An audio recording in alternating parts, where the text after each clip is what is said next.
got through most of it, but let me remind you what we were doing. So we had two equations. It was this double mass spring system.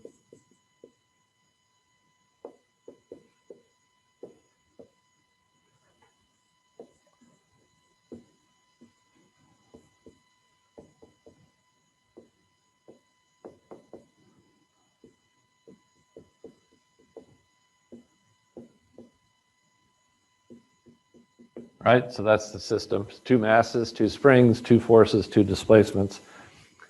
We Laplaced the second order differential equations.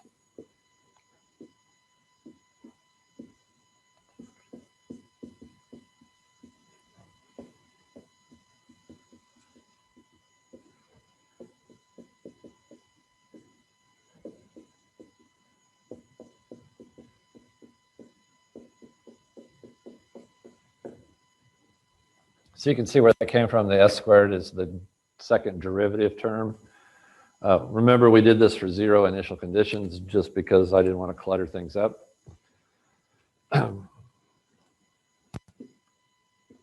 We get another equation for mass 2 that has its second derivative in it.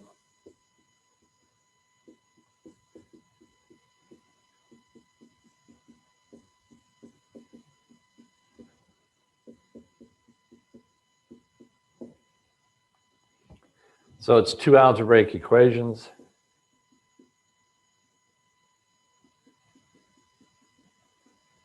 Two unknowns. Again, this is recap from last episode.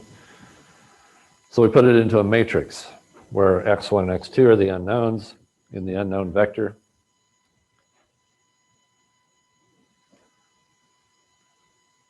Looking to see when I can switch screens here.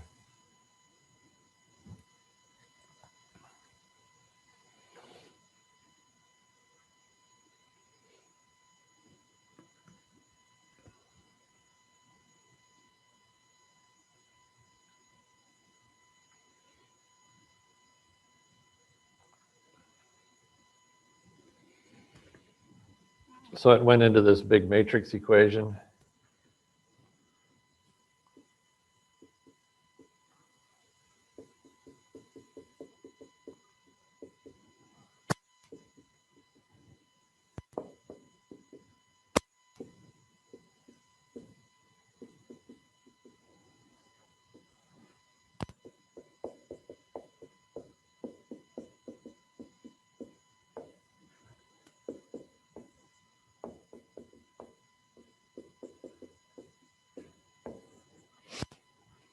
And don't let the fact that there's s's in here, it's just a variable that goes along with the constants. We're solving for these things here. And so if we use Cramer's rule,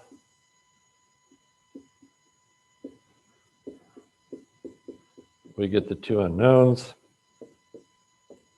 Determinant of the thing where the columns replaced over the determinant of the entire matrix.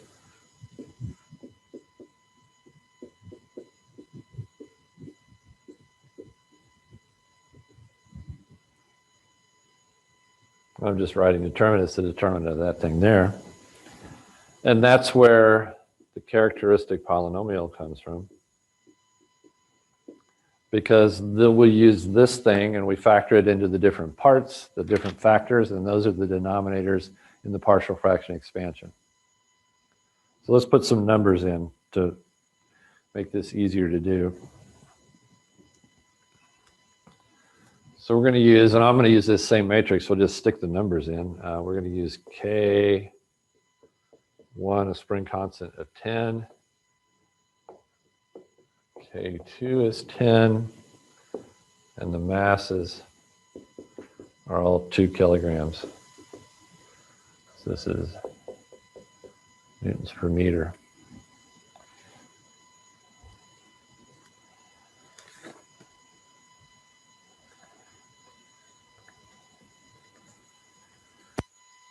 So if we plug those numbers in, 10 plus 10, so the K's, we get a 20 here. And we get a negative 10 here.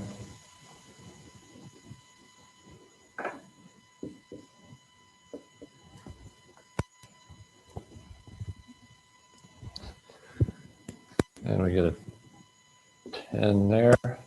And then M1 is 2. M2 is 2. So that's our problem.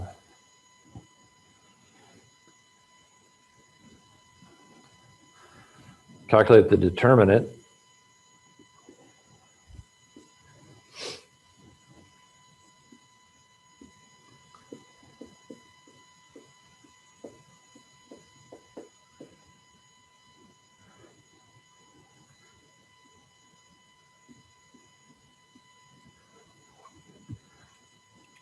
We set that equal to 0 to get the roots. The roots are what we want to use for the expansion.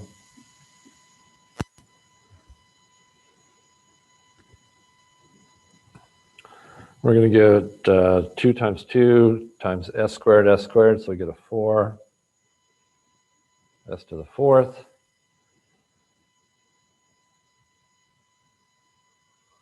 And then we get 2 times 10, so that's 20s squared, plus a 40s squared.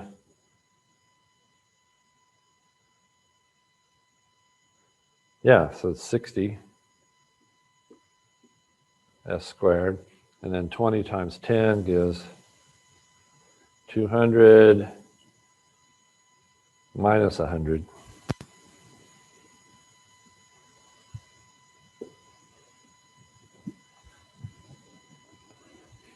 So if you want to, you can divide through by 4 to get it into a standard polynomial with the coefficient 1. But we want to find the roots. So we go to Matlab or some other root finding method. That's going to be in the denominator here, the factors. So let's write that over here. The roots turn out to be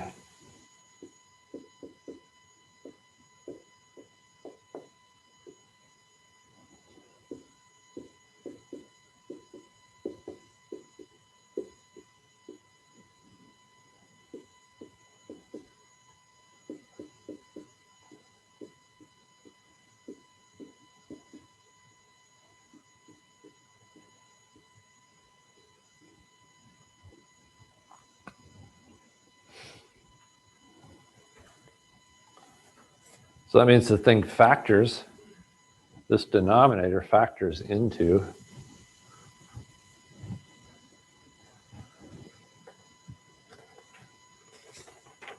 for example, x1 is going to factor into something up here. We're not going to calculate it. There's a polynomial that we get from that, from the determinant in the top. And in the bottom, we get those factors. We get s minus 3.68i times s plus 3.68i times s minus 1.382i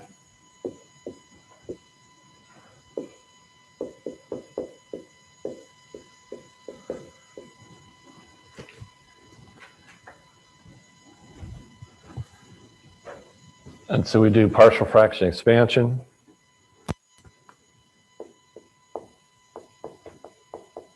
Again, we're not going to detail this because it's just some polynomial up there that we'd have to figure out. But I want to show you where these roots lead to. So we get some constant here.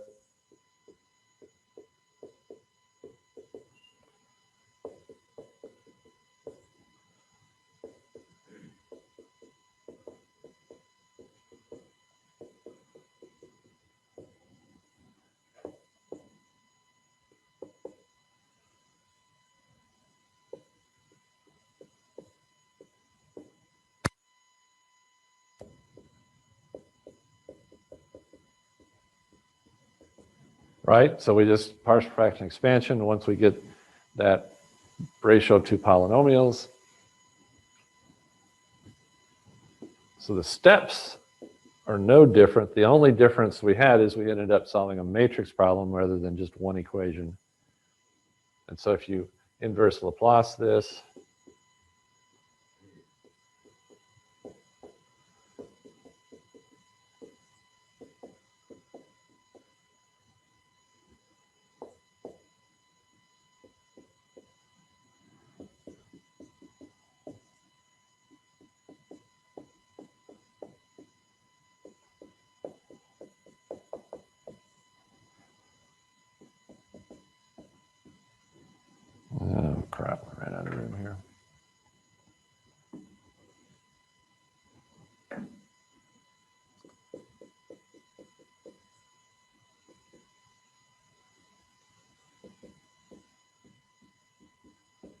There we go.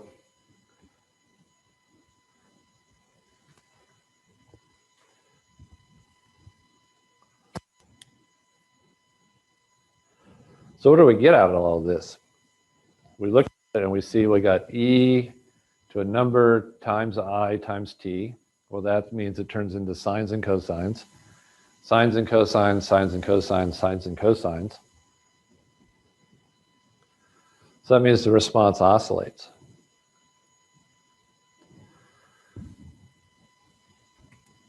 And as we talked about before, you can actually stop here.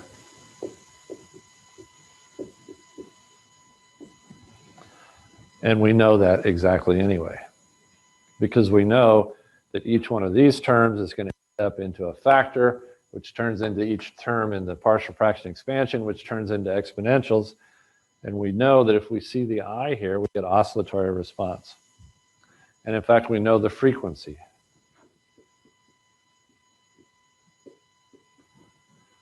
.618 radians per second. And we get another one. We get minus 1.382 radians per second. So it's oscillatory.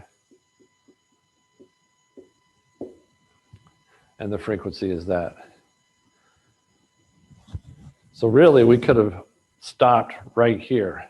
We get the matrix, we Laplace the equations, we get the matrix, and we find the roots of the determinant of that thing, and that tells us everything we need to know. We can't plot the time response. We got to go all the way to here if we wanted to plot exactly what it looks like. But shortcut all of this, not because it's a shortcut, but because we know what the answer looks like once we got to this point. That's why I didn't go through all the details up here, because really, for airplanes, we're going to stop here and say, well, this is what we get. So we have two frequencies, and these are called modes of motion.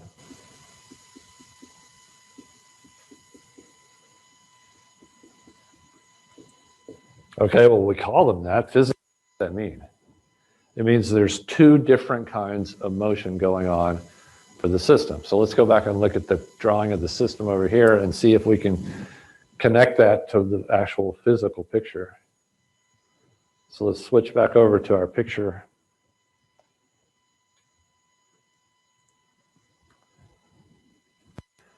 We've got two masses, so I guess it kind of makes sense. Well, two masses, two modes, but what are these modes? What are the two different ways this thing could move? One way is both masses going back and forth like that, right? With the springs stretching as they go across. And then the other way they can move is these two move independently back and forth like this. So you get both happening at once. You get some sliding back and forth, but then these things are going like this as well. And that's represented, that's where you get the two frequencies. So it's essentially both masses and springs stretching and wiggling back and forth in the two different ways. With an airplane, when we do the dynamics of it, there will be a mode of motion back and forth, forward and back. There'll be a mode of motion up and down. And then there'll be the angle, the pitch angle, pitching up and down. And we can have all three going on at the same time. And that's for longitudinal flight. And then on the lateral directional side, we can have beta going along also with side, that's side velocity, going along with roll and yaw. So the airplane can be yawing and banking and sliding sideways. And we'll have three different modes of motion. And any complicated multiple motion, multiple differential equations can all just be stuffed into a matrix. You find the roots and you know what it's going to do.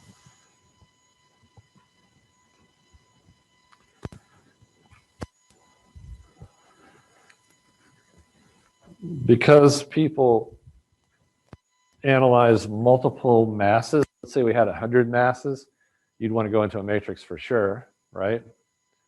But there's even a more standard method than Laplacing the equations and sticking them of Laplacing them, sticking them into a matrix and finding the roots, people have developed what's called a standard form for doing this. And if you use the standard form, then even more so, you know what the answer is going to be once you stick it into the standard form. And there's all kinds of tools in Matlab or Mathematica or Maple to handle differential equations in this standard form. So I want to show you what that is. It's a standard matrix form for multiple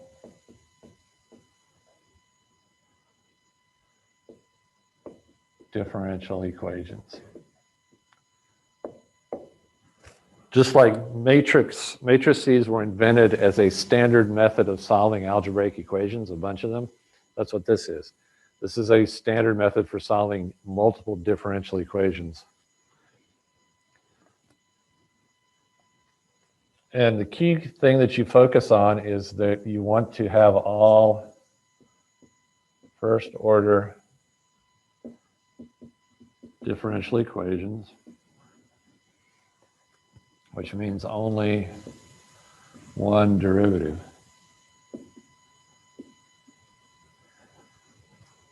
And you think back to the mass spring damper system and you say, well, this is not going to work for that because it has a second order derivative, so we're sunk, right?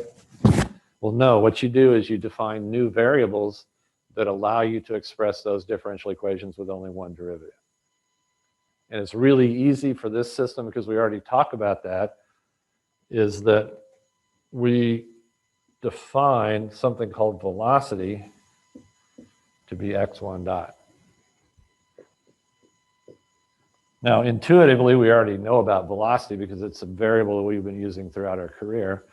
But what you do is you say, okay, I'm going to call x1 dot a new name. Often in kind of the standard method, you won't call it v. You'll define a new thing that's called x3. But I'm going to leave it as v because for us, that makes more sense. And then we're going to call x2 dot v2, the velocity. It makes sense, right? We already used that term. And so what that means is that we can write two differential equations, not in terms of x1 double dot, but in terms of v.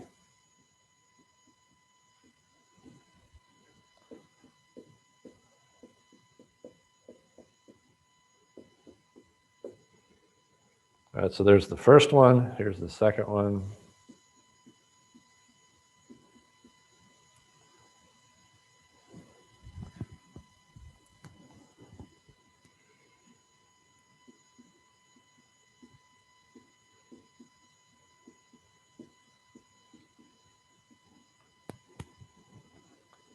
Right, so that's how they were in terms of second derivatives. And now we can use this, and we'll write x1 double dot as v dot. No need to do anything with these.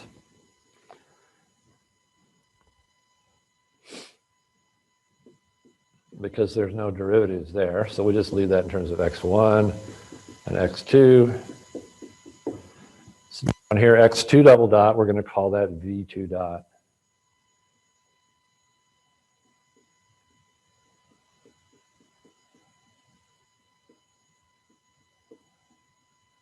Right? Nothing magic. We just make up new names for some new variables to knock those derivatives down. And the key feature is that now we have this equation and this equation. But the problem is we have two equations and four unknowns, right? Because x1, x2, v1, and v2. So we need two more equations. Does anybody see two more equations? These two tell us how v1 and x1 are related to. So we have four equations. Two of them are these definitions, and then the other two are the differential equations. So we haven't lost any information or lost any complexity. We've just renamed variables and added equations, yeah. Oh yeah, I botched that up, didn't I? So again, we're not really manipulating anything or doing anything. We're just renaming some variables, and then we get a new set of equations in terms of the new variables. Okay, so this is really step one to doing this. And then step two is you put all of the derivatives on the left, everything else on the right.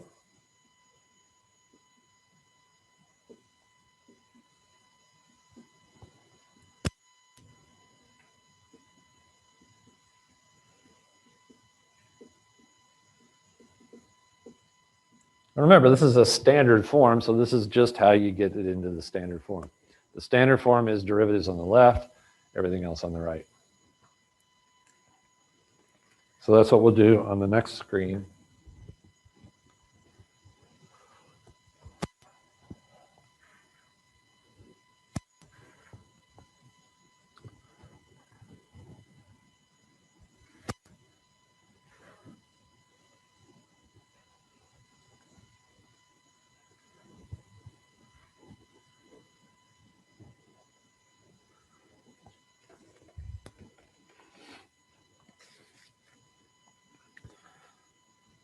So these equations are good. I just need to flip it around, right? So those equations are good.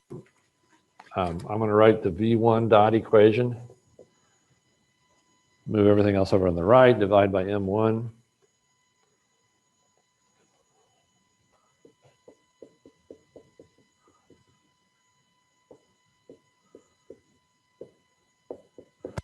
So that's this term flipped over to the other side to get a negative, and then divide by M1.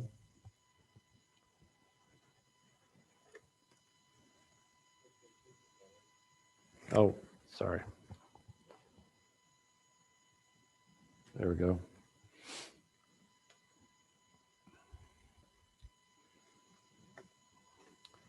We get, thanks for looking out on for your friends on Zoom. Right, so all I've just done is rearranged it. And then I'm going to put in here the equation for x1 dot, because it tells us what x1 dot is. This tells us what v1 dot is. And then I'll do the v2 dot equation. So I'm going to get plus k2 over m2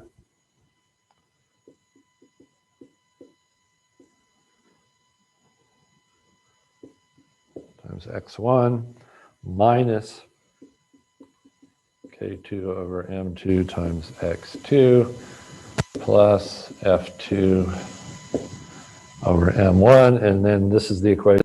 What did I do? Oh, m2 here. Yeah. So that's what the matrix looks like. The vector on this side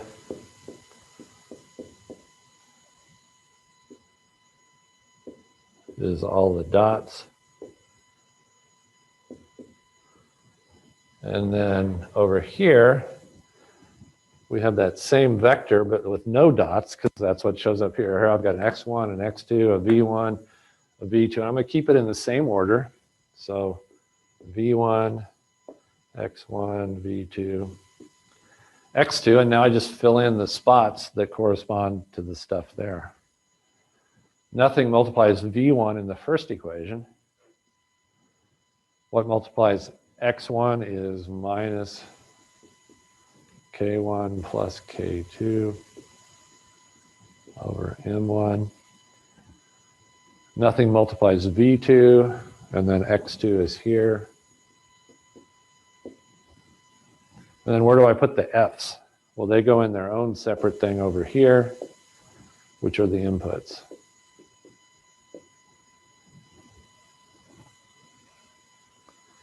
Now I do the next equation. The next equation is easy.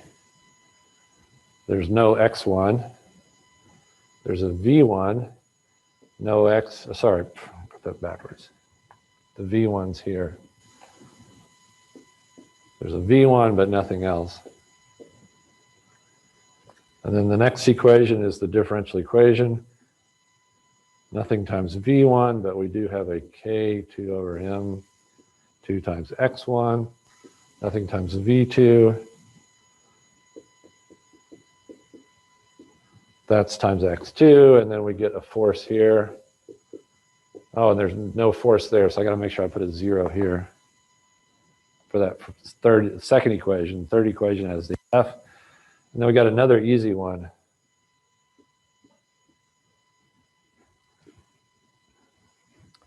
And this is state space form.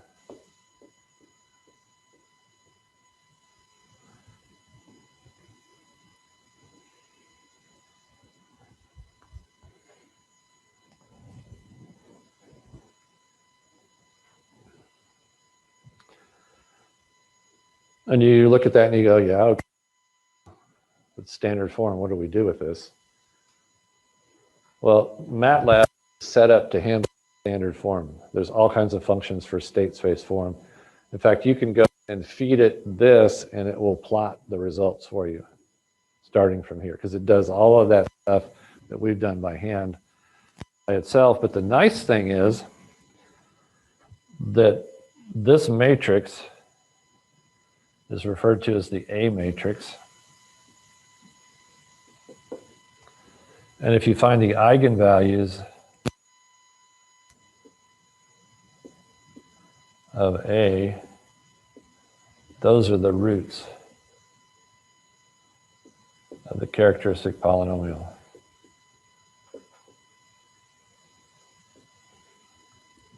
And that's really handy because we don't even need to do all of the Laplacing and everything. We just put it in this form, find the eigenvalues of that thing, and we're done. So let's put in numbers, and then I'll show you why this works. This is written as a matrix equation in this standard form.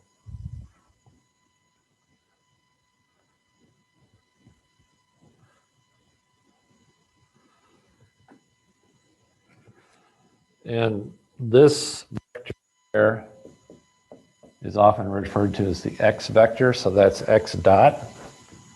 And this is often referred to as x vector with no dot. This is the A matrix, and this is the input vector u. This is what people call this in control theory and system theory. And so what we have is this matrix equation. And sometimes they write this right-hand side as a matrix times the inputs, but I'm going to skip that because we don't really need to get into all that detail. But we could put the 1 over m's into its own matrix out here that multiplies the f's if we wanted to. And so once we get it in this form, all we need to do is find the eigenvalues of A and we get the roots. So let's plug in numbers.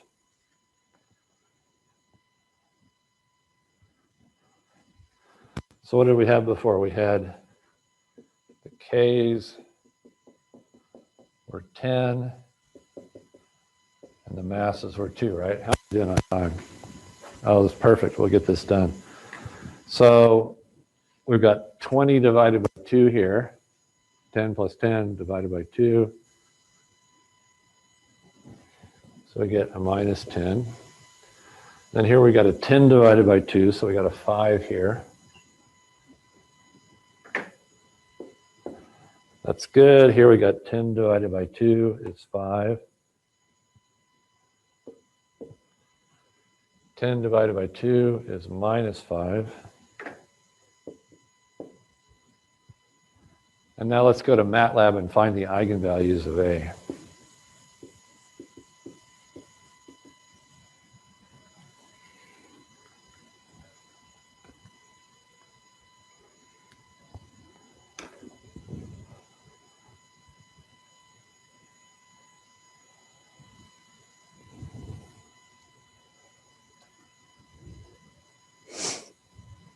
I'll give you a minute to catch up before we go into this.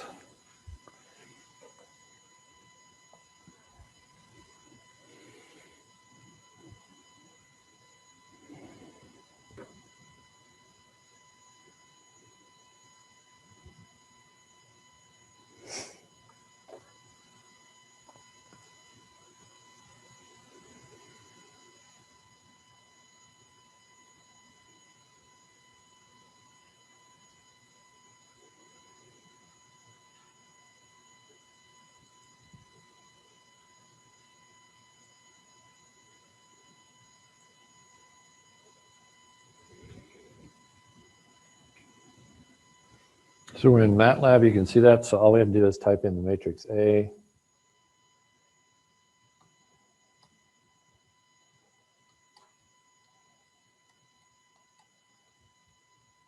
The way you do that is you type the first line, you hit return.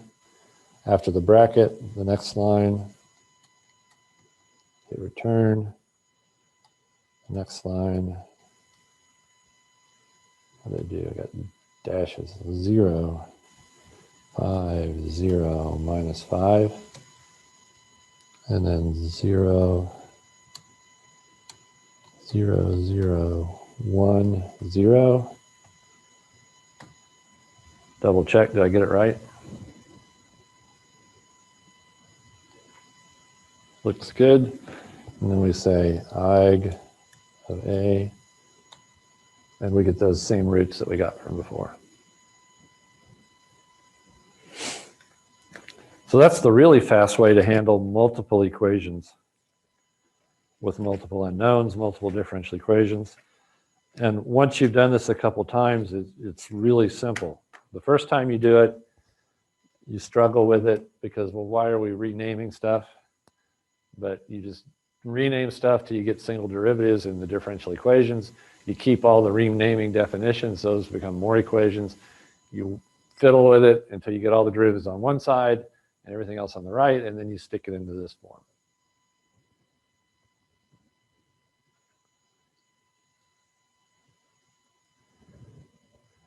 Why does this work? And then we'll be done. So let's look at this equation. Am I on this screen? Yeah.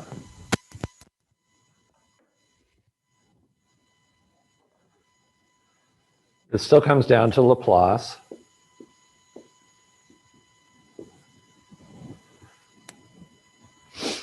So if we Laplace this, it's a vector, but we can Laplace, essentially we're Laplacing each individual equation and just leaving it in matrix form. We get S times the vector xs, because each of these derivatives turn into S times V1 of S, X times X1 of S. A is just a bunch of numbers, so it goes along for the ride. We get a column vector of Laplace's V1, X1, V2, X2, right? We could do each equation individually and then stick it back into matrix form if we wanted to. And then here we get the Laplace of the forcing function. So how do we solve?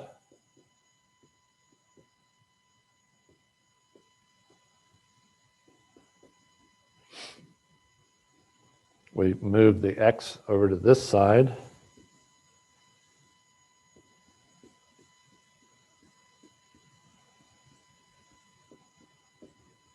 And this is, we have to fiddle with this a little bit because here we got a matrix times a vector, but then here we just got a number or a symbol times this. But we can write this so that we can add these two together if we multiply by the identity matrix. Because we know if we multiply by identity, we get the same thing back, but that allows us to add a matrix to a matrix here.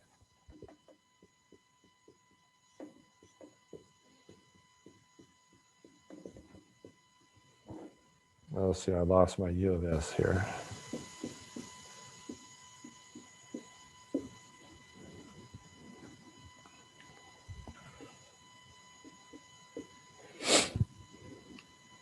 And then how do I solve this with Cramer's rule?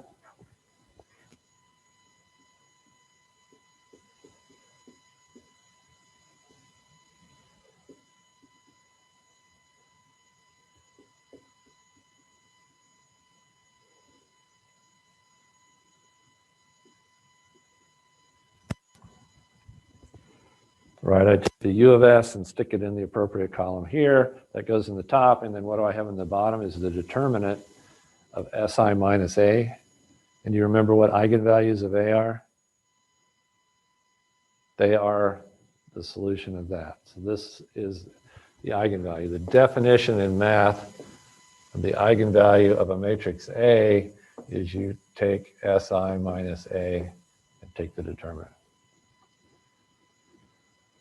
So that's ultimately the reason why people invented state space form, is because they worked it to the end and realized they got this, and it was a standard math deal, and so that's all you have to do.